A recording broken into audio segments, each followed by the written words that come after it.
이제 오늘 예수님이 제자들에게 주신 말씀인데 굉장히 강한 의도로 말씀을 해 주셨습니다. 그만큼 중요하다는 것이겠죠.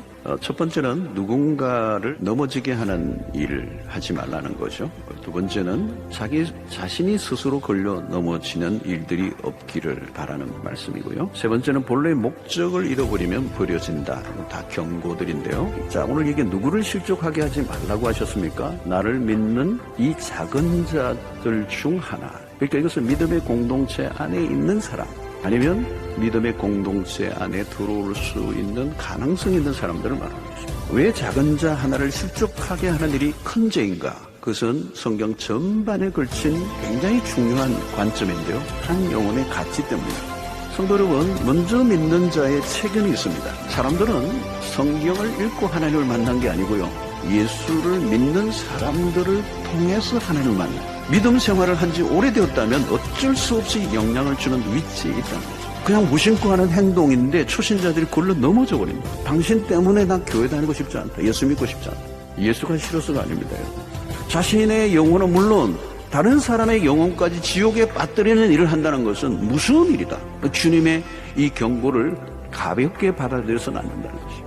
여러분, 영혼을 실족시키는 일은 작은 죄가 아닙니다. 그러면 예수님의 이 말씀하신 근본적인 의도는 무엇일까요? 결코 죄를 가볍게 다루지 말라는 거예요. 여러분, 죄의 유혹이 종류가 얼마나 많습니까? 근데 주님은 너의 신체의 일부를 잃어버리더라도 전부를 잃어버리지 않는 게 좋지 않느냐? 여러분, 여기에서 우리가 기억할 것은 주님께서 우리에게 완벽을 요구하시는 것은 아닙니다. 우리의 연약함을 아십니다. 우리가 아무리 노력해도 죄에 대해서 연약하다는 걸 아세요. 그러나 여기 중요한 것은 죄에 대한 우리의 태도입니다. 그래서 우리는 죄를 지을 때마다 아픔을 느껴야 합니다. 잘라내고 찍어버리라는 말은 죄에 대한 단호한 태도를 보이라는 거죠. 오늘날 사람들은 더 이상 지옥을 생각하지도 않게 되었습니다. 천국에 대한 기대도 없고 지옥에 대한 두려움도 없어요. 사랑하는 성도 여러분, 예수님이 왜 이토록 강조법을 사용하여 말씀하신가를 이해해야 합니다. 지옥을 피하고 영생을 얻으라는 것입니다. 그러니까 영생, 지옥, 하나님의 나라, 이게 핵심적인 주제입니다. 지옥이 강조될수록 우리에게 천국에 대한 강한 열망이 일어나야 한다는 거예요. 영생을 놓쳐서는 안 된다는 거예요. 하나님의 손과 발과 눈을 주신 목적은 죄를 지으라고 주신 게 아니고 하나님의 거룩한 도구로 드리라고 주셨기 때문에 소금이 소금의 역할을 감당하고 있는 거예요. 존재의 목적이 사라지면 존재할 이유가 없다. 한 영혼이 천하보다 귀하다.